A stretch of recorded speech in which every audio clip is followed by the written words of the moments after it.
جی السلام علیکم، کیا حال ہے؟ آپ سب لوگ خیریت سے ہیں؟ کل ارشد شریف صاحب کی برسی تھی۔ ارشد شریف ہمارے دوست تھے۔ اس برسی پہ کیا پیغام دیا جا سکتا ہے پورے پاکستان کو، جرنلسٹ کمیونٹی کو، یہ ہم آپ کو آج کے ویلاگ میں بتائیں گے۔ اور افغانستان نے پاکستان کو کرکٹ میں بچھاڑ کے پاکستان کا سر مٹی میں ملا دیا۔ مجھے صحیح بات یہ ہے کہ الفاظ مجھے نہیں مل رہے ہیں، اور افغانستان کے اندر اس وقت جشن ہو رہا ہے، اور افغان اس چیز پہ بہت زیادہ خوش ہیں۔ اور کون خوش ہیں؟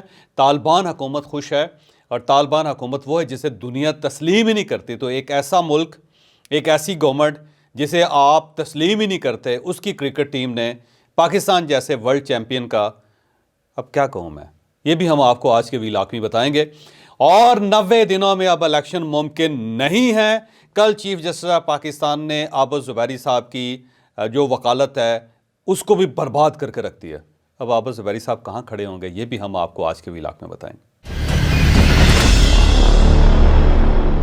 سب سے پہلے کرکٹ کی طرف آتے ہیں، بلکہ کرکٹ کے یوم اختتام کی طرف آتے ہیں۔ پاکستان ایک ورلڈ چیمپئن تھا، اور پاکستان کا سکہ چلتا تھا کرکٹ کے اوپر۔ کہا جاتا ہے کہ پاکستان کے اندر آپ سب کچھ مار سکتے ہیں، سب کچھ ختم کر سکتے ہیں، لیکن کرکٹ سے محبت آپ ختم نہیں کر سکتے۔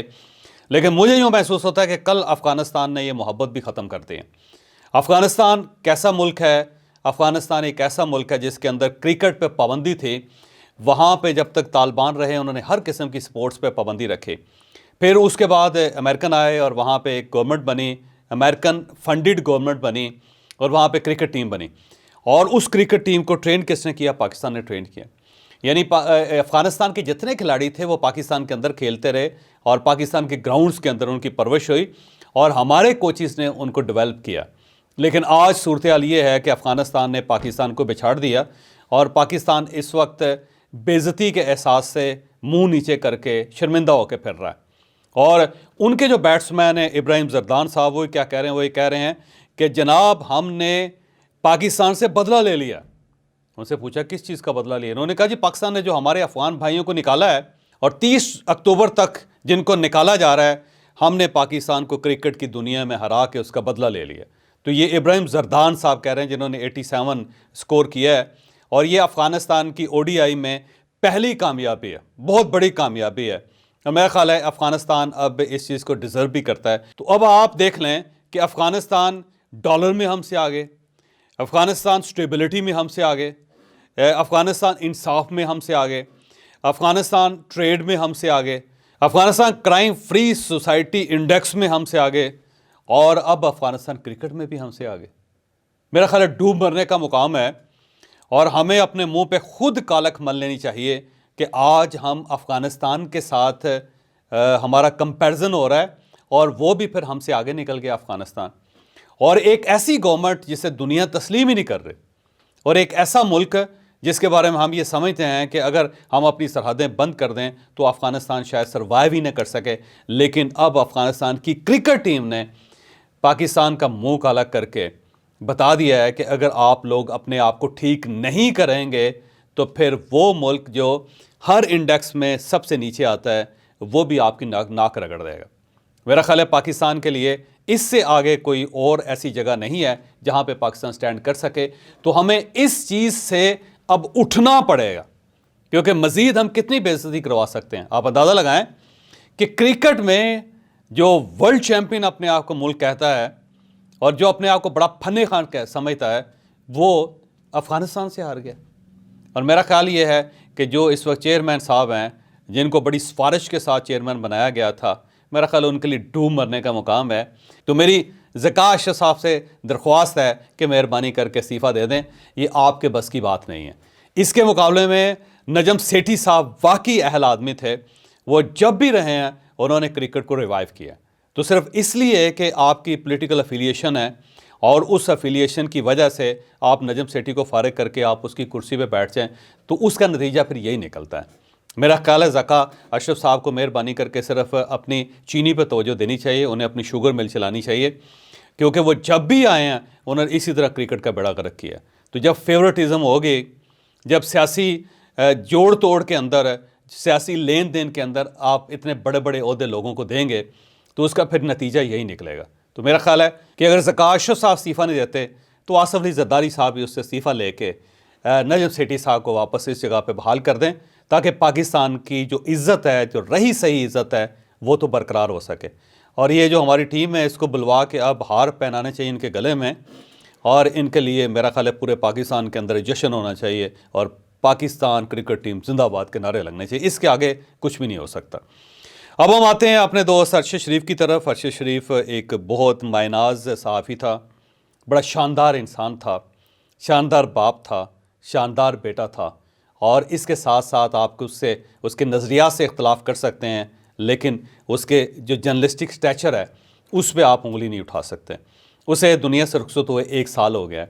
اب اگر آپ اس 1 سال کا انالیسس کریں تو اگر آپ کو یاد ہوگا کہ جب ارشد شریف سکرین پہ تھا تو اس وقت کتنے لوگ نعرے لگاتے تھے۔ ان نعروں کی وجہ سے ارشد شریف جیسا شخص جو ہے، اتنا عظیم جرنلسٹ جو ہے، وہ مارا گیا، کہ اس کو بانس پہ چڑھا کے سب لوگوں نے کہ تم جرت مند ہے، تو شاندار انسان ہے، تیری کیا بات ہے، صرف تو ہی ایک باضمیر ہے، کر کے اس کے ساتھ کیا کیا گیا۔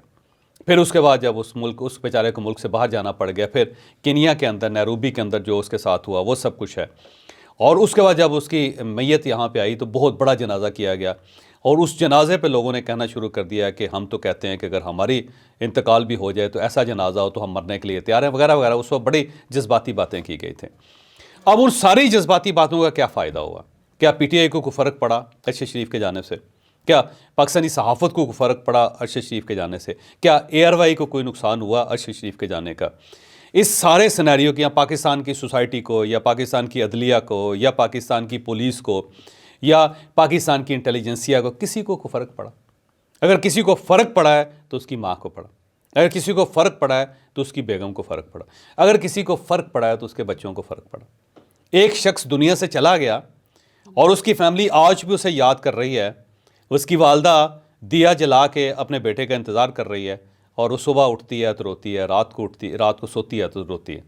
صرف وہ اکیلی خاتون ایک سائڈ پہ بیٹھی ہوئی ہے، اور اس کی جو بیوہ ہے اس کو اپنے بچے پالنے پڑ رہے ہیں، کس مشکل کے ساتھ۔ تو اس سارے صحافتی جہاد کا کیا فائدہ ہوا؟ اور یہ جو ہم نے ایک سیاسی دوزخ یہاں پہ جلایا ہوا ہے، اس میں لوگ گر رہے ہیں اور اس میں لوگ پگھل رہے ہیں، اس میں لوگ مر رہے ہیں، اس کا کیا فائدہ ہوا؟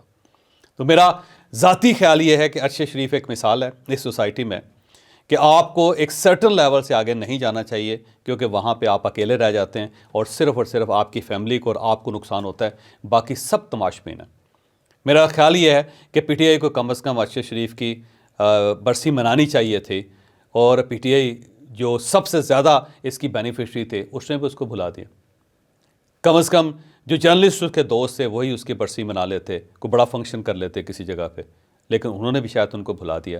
شاید رؤف کلاسرا صاحب واحد آدمی ہیں جنہوں نے اس کی برسی پہ کالم لکھا، اور کچھ 2-4 لوگ ہیں جنہوں نے ٹویٹ کر دیا۔ اب آپ ان سب لوگوں سے پوچھیں گے کیا کبھی آپ اس کی والدہ سے جا کے ملیں؟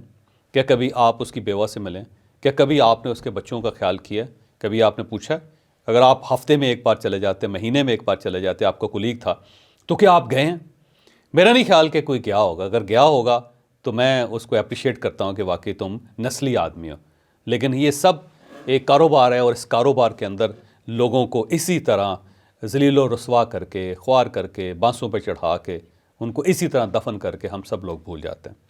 تو ارشد شریف کو آج میں 1 سال بعد یاد بھی کر رہا ہوں، اور اس کے درجات کی بلندی کے لیے دعا بھی کر رہا ہوں، اور ساتھ ساتھ اپنی پوری جرنلسٹ کمیونٹی کو یہ بھی کہہ رہا ہوں کہ آپ لوگ بھی احتیاط کیا کریں۔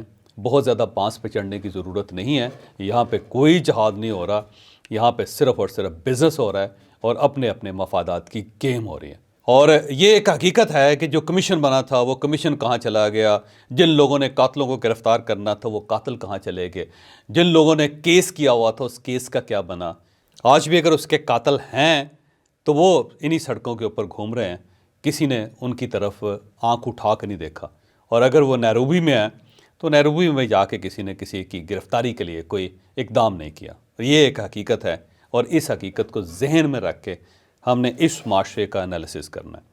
اور اب ہم 90 دنوں کے الیکشن کی طرف آتے ہیں۔ کل چیف جسٹس آف پاکستان کی سربراہی میں 3 رکنی بینچ بیٹھا، جس میں جسٹس امین الدین خان صاحب تھے، عطر من اللہ صاحب تھے، اور ساتھ ساتھ چیف جسٹس آف پاکستان قاضی فائز عیسی صاحب تھے۔ اور کل ایک کیس چل رہا تھا سپریم کورٹ آف پاکستان میں 90 دنوں میں الیکشن کروانے کے لیے۔ پی ٹی آئی اس میں پٹیشنر تھی، اور ساتھ ساتھ سپریم کورٹ بار ایسوسی ایشن بھی اس کے اندر پٹیشنر تھی، جس میں ابو زبیری صاحب جو صدر ہیں بار ایسوسی ایشن کے، وہ پیش ہوئے۔ اور کل جب چیف جسٹس آف پاکستان نے کچھ سوال کیے تو ابو زبیری صاحب کے پاس کوئی جواب نہیں تھا، اور یوں محسوس ہوتا ہے کہ چیف جسٹس آف پاکستان ابو زبیری صاحب کی وکالت بھی کھا گئے، کیونکہ جب سے چیف جسٹس صاحب بیٹھے ہیں وہ روزانہ کی بنیاد پہ کسی نہ کسی وکیل کی جو وکالت ہے اس کو کچھ نہ کچھ نقصان پہنچا دیتے ہیں، اس کا قد چھوٹا کر دیتے ہیں۔ تو ابو زبیری صاحب بہت بڑے وکیل ہیں اور بہت زیادہ فیس لینے والے وکیل ہیں، اور ان کی پروفائل کے اندر بہت سارے ایسے مقدمات ہیں جن کو باقاعدہ ریفرنس کے طور پہ کوٹ کیا جاتا ہے۔ لیکن کل جب چیف جسٹس صاحب نے ان سے دو سوال کیے تو ابو زبیری صاحب کے پاس ان سوالوں کے جواب نہیں تھے۔ ابو زبیری صاحب سے چیف جسٹس نے پہلا سوال یہ پوچھا کہ مجھے یہ بتائیں کہ کیا اب 90 دنوں میں الیکشن ممکن ہے، اور اگر ہم آرڈر کر دیں تو کیا 90 دنوں کے اندر اندر الیکشن ہو سکتے ہیں؟ ابو زبیری صاحب کا جواب تھا کہ نہیں ہو سکتے، کیونکہ 3 نومبر تو بہت قریب ہے اور نہیں الیکشن ہو سکیں گے۔ تو پھر چیف جسٹس آف پاکستان نے پوچھا کہ پھر آپ بتائیں کہ اس پٹیشن کا کیا فائدہ ہوگا، یا پھر ہمارے آرڈر کا کیا فائدہ ہوگا؟ اس کا ابو زبیری صاحب کے پاس کوئی جواب نہیں تھا۔ دوسرا سوال یہ پوچھا گیا کہ یہ بتائیں کہ آپ یہ کہتے ہیں کہ مردم شماری جو ہے وہ غیر قانونی ہے، غیر آئینی ہے، اور اس کے بغیر الیکشن کروائے جائیں۔ اب سوال یہ ہے کہ 2017 میں ہم نے سپریم کورٹ آف پاکستان نے فیصلہ کیا تھا کہ عارضی طور پہ ایک ہی ٹرم میں صرف پرانی مردم شماری کے تحت الیکشن ہو رہے ہیں۔ اگلی گورنمنٹ نے فوری طور پر مردم شماری کروانی ہے۔ 4 سال عمران خان صاحب حکومت میں رہے، ان 4 سالوں میں انہوں نے مردم شماری کیوں نہیں کروائی؟ اور دوسرا یہ بتائیں کہ اب اگر اس مردم شماری کو غیر آئینی، غیر قانونی سمجھ لیتے ہیں تو پھر کس مردم شماری کے تحت الیکشن ہوں گے؟ ابو زبیری صاحب کے پاس اس کا بھی کوئی جواب نہیں تھا۔ اور جب چیف جسٹس صاحب نے پوچھا کہ ظاہر آئین ہے اور اس کی امپلیمنٹیشن بھی ہونی ہے آئین کی، ہم اس سے کس طرح انحراف کر سکتے ہیں، کوئی آپ کے پاس راستہ ہے؟ تو انہوں نے ابو زبیری صاحب کے پاس اس کا بھی کوئی جواب نہیں تھا۔ پھر ان سے یہ پوچھا گیا کہ آپ یہ کہہ رہے ہیں کہ سی سی آئی کا جو اجلاس تھا جس میں مردم شماری کے تحت حلقہ بندیاں کرنے اور نئے الیکشن کروانے کا فیصلہ ہوا تھا، تو آپ اسے غیر قانونی کس بیس پہ کہہ رہے ہیں؟ تو اس پہ ابو زبیری صاحب نے یہ کہا کہ اس میں کیئر ٹیکر چیف منسٹرز تھے، جس کی وجہ سے وہ غیر آئینی تھے۔ تو پھر چیف جسٹس آف پاکستان نے پوچھا کہ صرف چیف منسٹرز کی وجہ سے آپ اس پوری مردم شماری کو غیر آئینی سمجھتے ہیں، غیر آئینی کہتے ہیں؟ تو اس کا بھی ابو زبیری صاحب کے پاس کوئی جواب نہیں تھا۔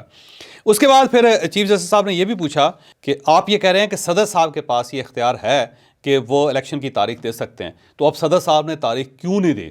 صدر صاحب کو تاریخ دینی چاہیے تھی، اور اگر صدر صاحب نے تاریخ نہیں دی تو کیا ان کو بلا کے پوچھا جا سکتا ہے؟ کیونکہ ان کو تو امیونٹی ہے، ان کو تو نہیں بلایا جا سکتا۔ اور اگر آپ یہ کہتے ہیں کہ صدر کے خلاف کارروائی ہونی چاہیے تو کس سیکشن کے تحت ہو سکتی ہے؟ تو اس کا بھی ابو زبیری صاحب کے پاس کوئی جواب نہیں تھا۔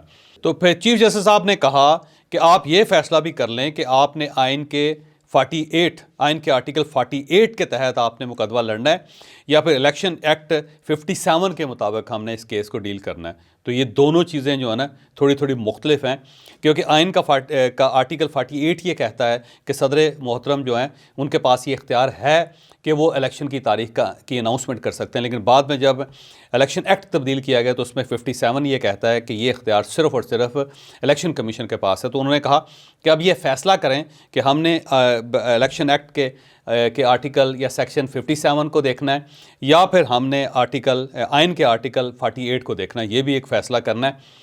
اور اگر آئین کے آرٹیکل 48 کے تحت فیصلہ کریں گے تو پھر کیا صدر صاحب سے یہ پوچھنا نہیں چاہیے کہ آپ نے تاریخ کی اناؤنسمنٹ کیوں نہیں کی؟ تو اس پہ بھی ابو زبیری صاحب کے پاس خاص جواب نہیں تھا۔ اب بار بار صدر صاحب کا حوالہ اس کے اندر آیا، جس پہ ظاہر ابو زبیری صاحب تھوڑے سے بیک فٹ پہ تھے، کیونکہ انہیں پتہ تھا کہ اگر میں نے تھوڑی سی بھی بات کی تو صدر محترم جو ہے ان کے پاس تو امیونٹی ہے، تو یہ کیس پھنس جائے گا۔ تو کل جو کارروائی ہوئی اس سے 3 چیزیں میں اخذ کر سکا ہوں۔ پہلی بات تو یہ ہے کہ سپریم کورٹ آف پاکستان اس چیز کو انڈرسٹینڈ کرتی ہے کہ اب 90 دنوں کے اندر الیکشن ممکن نہیں۔ لہٰذا جو بھی فیصلہ ہوگا 2 نومبر ظاہر اگلی تاریخ ہے، تو جو بھی فیصلہ ہوگا اس میں 90 دنوں کے اندر الیکشن کروانا جو ہے نا اس کے بارے میں کوئی حتمی فیصلہ نہیں ہو سکے گا، کیونکہ 90 دن کا جو بیریئر ہے وہ ٹوٹ گیا۔ دوسرا، صدر محترم کو بلا کے نہیں پوچھا جا سکتا ان کو امیونٹی اثر۔ اور تیسری چیز یہ ہے کہ اب الیکشن کمیشن کو بلا کے پوچھا جا سکتا ہے کہ آپ حتمی طور پہ تاریخ دیں کہ کس دن آپ نے الیکشن کروانا ہے۔ اب میرا خیال یہ ہے کہ باری الیکشن کمیشن کی ہے، جب الیکشن کمیشن کو بلایا جائے گا تو حتمی تاریخ الیکشن کمیشن دے دے گا، تو اگلے مہینے کی پہلے یا دوسرے ہفتے کے اندر الیکشن کمیشن کی طرف سے ڈیٹ اناؤنس ہو جائے گی، اور ہو سکتا ہے کہ اس سے پہلے ہی الیکشن کمیشن اناؤنسمنٹ کر دے، اور جب الیکشن کمیشن کے وکیل کو بلایا جائے تو وکیل پروانہ لے کے پہنچ جائے کہ ہم نے تو ڈیٹ اناؤنس کر دی ہوئی ہے، اس تاریخ کو الیکشن ہو جائے گا۔ اب سوال یہ ہے کہ وہ تاریخ کون سی ہوگی؟ میرا خیال یہ ہے کہ جنوری کا مہینہ ہوگا، جنوری کے مہینے کے اندر اب یہ الیکشن ہو جائیں گے، لیکن یہ جو 90 دنوں کے اندر الیکشن کا ایک ایشو تھا، وہ سپریم کورٹ آف پاکستان اس کو انڈرسٹینڈ کر رہی ہے کہ اب یہ ممکن نہیں ہے۔